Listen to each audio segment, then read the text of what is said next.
ये पूंजीवाद, ये सामंतवाद, ये भी खत्म होना चाहिए। ये देश को दो लोगों के हाथों में बेचा जा रहा है। पूरा देश कहाँ की नाम की नौकरियां, एयरपोर्ट बेच दिया, रेल बेच दी, LIC बेच रहे हैं, बैंकों को बेच दिया, सरकारी नौकरियां बेच दी, सरकारी कारखाने बेच दिए, कोयले के खदान बेच दिए, इस्पात के खदान बेच दिए। जब कुछ बचेगा नहीं तो कहाँ मिलेगा आरक्षण, कहाँ मिलेगी नौकरी? अगर इस देश के अंदर इस देश की दौलत को चंद पूंजीपतियों के हवाले कर दिया जाएगा और बाकी जनता से कहा जाएगा अब ठेकेदार तुम बनोगे, अब संविदा के कर्मचारी तुम बनोगे, जब तुमको चाहेंगे रखेंगे, जब तुमको चाहेंगे खान खाना करके बाहर कर देंगे, तो सामाजिक न्याय का सपना फिर सपना ही नहीं। और आज आने का मौका भी मिला, आप सबका बहुत बहुत धन्यवाद कि यहाँ आपको उसको आने का मौका दिया। आज बाबा भोज की बात यहाँ पर हो रही है और आप सब जानते हैं कि आज ही से 10 दिन पहले 14 अक्टूबर के दिन हमारे देश में एक बहुत ही महत्वपूर्ण ऐतिहासिक घटना घटी थी, जब नागपुर के अंदर डॉक्टर बाबा साहब अम्बेडकर ने जिस धर्म में वो पैदा हुए थे उस धर्म को त्यागने का काम किया था और अपनी मुक्ति के लिए और अपने जैसे लोगों की मुक्ति के लिए उन्होंने बौद्ध धर्म को चुना और बौद्ध धर्म में उन्होंने नए तरह से नया जन्म लिया। और आप लोगों को शायद पता नहीं है, लेकिन उन्होंने कहा कि मैंने संविधान के माध्यम से और उसके पहले पुनः पैक्ट के माध्यम से जो दलित समाज के लोग हैं, जो आदिवासी समाज के लोग हैं, उसके लिए आरक्षण का प्रावधान जीतने का काम किया है। लेकिन आज जो भी मेरे साथ बौद्ध धर्म स्वीकार करेगा उसको उस आरक्षण को भी त्यागना पड़ेगा, उस आरक्षण को छोड़ना पड़ेगा और मेरे साथ बौद्ध धर्म स्वीकार करना पड़ेगा।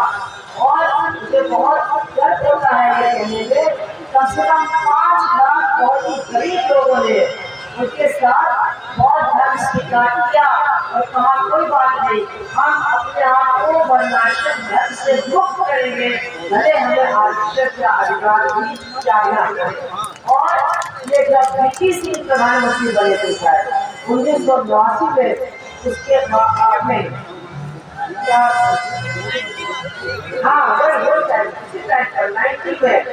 जो 9 वोट कहलाते थे जिन्होंने बौद्ध धर्म स्वीकार किया उनको आरक्षण का अधिकार उसके बाद ही मिला। यानी 40 साल तक करीब उन्होंने आरक्षण के अपने अधिकार को त्याग करके बाबा साहब से जिलों पर चलने का काम किया था। बहुत बड़ी बात है। अभी आप देखना चाहते हैं कि अम्बेडकर जी का फिर से जन्म हो, तो मुझे तो नहीं लगता है कि उनके जैसे का जन्म होगा फिर, लेकिन कम से कम उन्होंने जो बताया, उन्होंने जो सिखाया, उसको समझने और उसको सीखने की बहुत ज़्यादा ज़रूरत है। मैं अपने तमाम भाइयों और बहनों से कहूँगी, इनको पूछिए मत, इनकी पूजा मत कीजिए। इन्होंने जो सिखाया है, इन्होंने जो जाति के उन्मूलन के बारे में लिखा है, उसको पढ़िए, उससे अपनी समझ को पूरा कीजिए। और हजारों लोग अपने दिमाग को साफ कर देंगे तो हजारों लाखों लोग फिर एक अम्बेडकर की कमी को पूरा करेंगे एक साथ में करके। ये मुझे पूरी उम्मीद है। आज हमारे देश में हालात बहुत खराब है, क्योंकि आज हमारे देश में मनुवादी लोग दिल्ली और लखनऊ में राज कर रहे हैं, जो हमारे संविधान को भी समाप्त करना चाहते हैं, एकता और समानता के सिद्धांतों को समाप्त करना चाहते हैं और मनुस्मृति के आधार पर हमारे देश को चलाना चाहते हैं।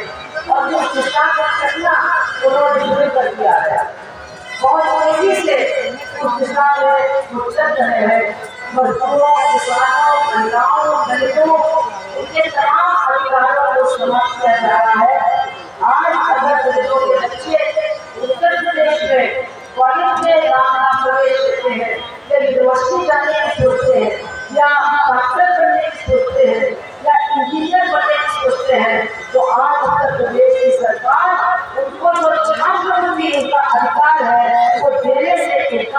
करती है, वो छात्रवृत्ति हमारे बच्चों को नहीं मिलती है और इसका नतीजा आपको बहुत ही बुरा देखने को मिलेगा जब हमारे घर के बच्चे इंजीनियर, डॉक्टर और आगे की पढ़ाई को हासिल करने में पूरी तरह से असमर्थ हो जाएंगे। इसलिए आज अगर हम इस बड़े अवसर को मना रहे हैं तो इस सरकार की नीतियों को समझ करके ये भी हमको तय करना चाहिए कि अगर हमें संविधान बनाना है, अगर हमें डॉक्टर अम्बेडकर की स्मृति को जिंदा रखना है तो इस सरकार को भी हटाना होगा, इन मनोवादियों से भी अपना कोई छुड़ाना होगा। ये तो जरूरी है। आज आप देखिए हम लोग यहाँ है, लेकिन हमारे दादा जी जो 90 साल के हो गए हैं उनको योगी जी ने जेल में भेज दिया है।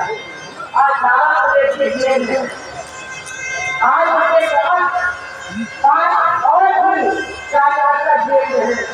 जो गोरखपुर में केवल एक मांग को लेकर के प्रदर्शन कर रहे थे कि हर दलित परिवार को 1 एकड़ जमीन दे दो, अगर 1 एकड़ जमीन दे दोगे तो तुम्हारा ये जो मुफ्त का राशन है इसकी भीख हम तुमसे नहीं मांगेंगे, हम खुद अपना पेट भरने के लिए राशन को पैदा करेंगे।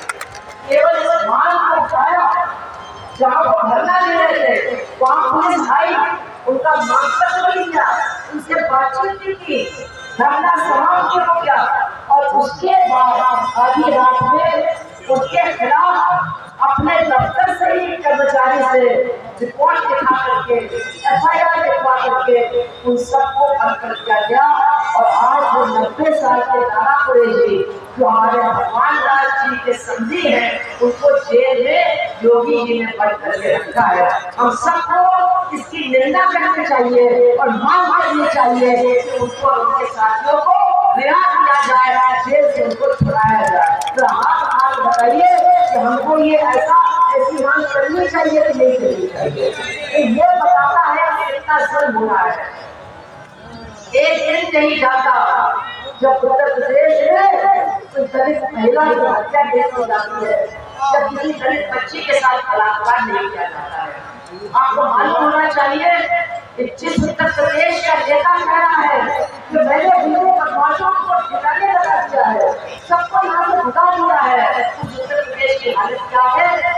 8 महीने में जनवरी से लेकर के अगस्त के महीने तक 2000 लोगों की हत्या हुई है और 2000 लोगों के साथ बलात्कार। ये पूरे देश का रिकॉर्ड है।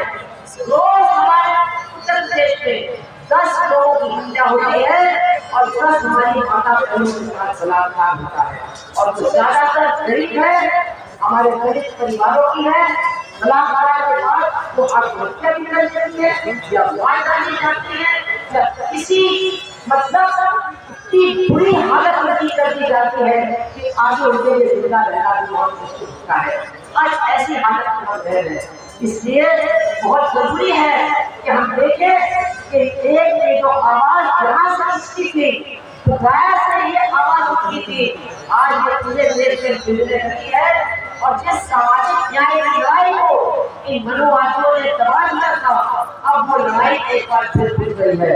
आपने देखा अभी हाल में बिहार के अंदर जाति जनगणना की गई और उस जाति जनगणना ने क्या साबित कर दिया? ये साबित कर दिया कि हमारे देश में जिस तरह से आरक्षण हो रहा है वो बिल्कुल ही अन्यायपूर्ण है। इसको तो बिल्कुल उलट करके आरक्षण होना चाहिए।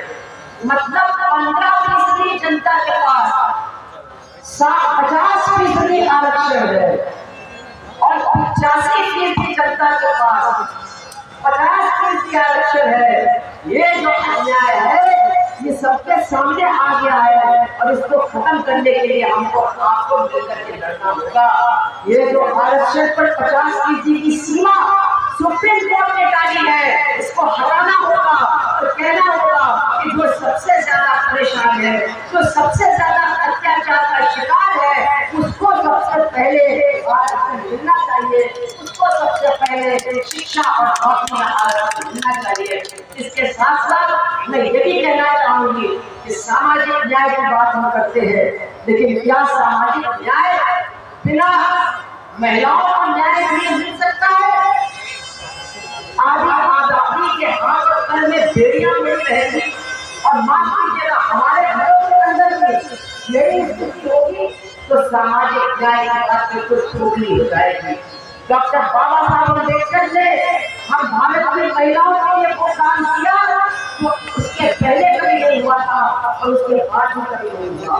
पहली बार इस देश में भारतीय महिलाओं को समानता का अधिकार डॉक्टर बाबा साहब और उनके संविधान ने दिया, लेकिन वो वही पड़ा रह गया।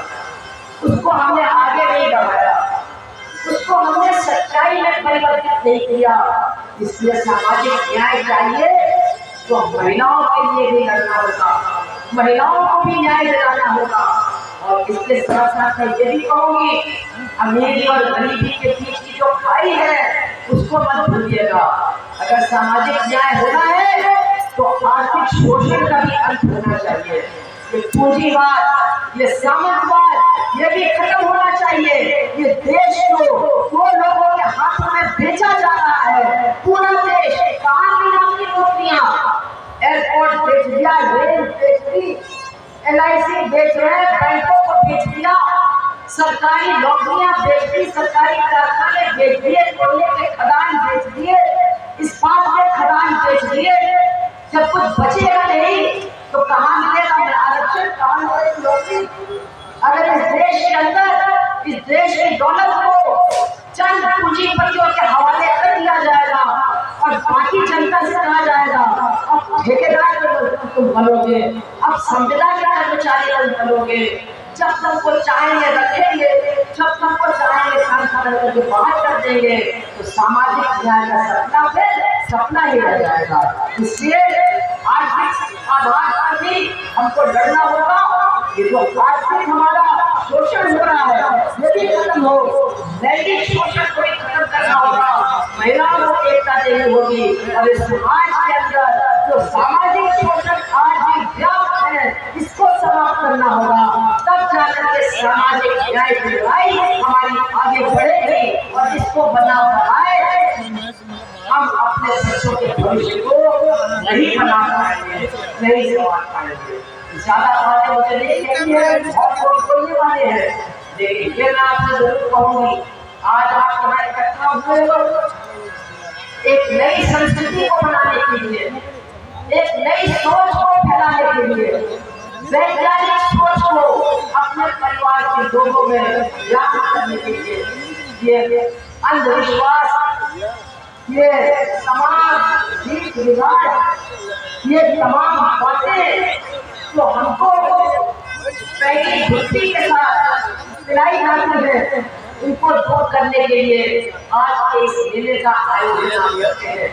लेकिन इस मेले के आयोजन के साथ साथ एक बड़े संघर्ष की तैयारी भी करनी होगी। सांस्कृतिक क्षेत्र में बदलाव लाना है तो जमीन पर भी बदलाव लाना पड़ेगा, जमीन की सच्चाइयों को बदलना होगा।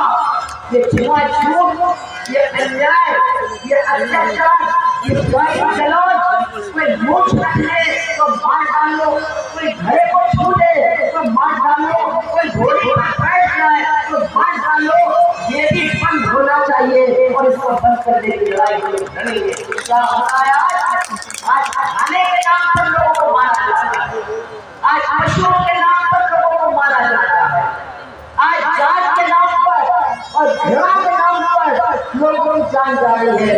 इसके खिलाफ लड़ना होगा। ये जो सामाजिक अत्याचार है देश के अंदर, ये जो धर्म के नाम पर अत्याचार है देश के अंदर, इसको खत्म करना होगा। और ये जो शब्द है बहुजन, इस बहुजन शब्द को समझना होगा। क्या मतलब है बहुजन? कि हम है बहुसंख्यक, हम है समाज का बड़ा हिस्सा। हमको इसकी परिभाषा पढ़ानी होगी। जो भी समाज में जुल्म का शिकार है उसको हमें बहुजन मान करके उसकी लड़ाई को अपनी लड़ाई मान करके लड़ना होगा। जब लड़ने वालों की संख्या बढ़ेगी तो लड़ाई हम जीतेंगे और ये 15% लोगों में से भी कुछ हमारे साथ आएंगे। जो बचेंगे उनका ये मनोभाव हम हमेशा के लिए समाप्त करके अपनी लड़ाई को आगे बढ़ाएंगे। आई है। आज इतना ही कह करके आप सबका बहुत बहुत दिल से धन्यवाद देते हुए मैं कहना चाहूंगी, इस मेले को बढ़ाइए, इस मेले में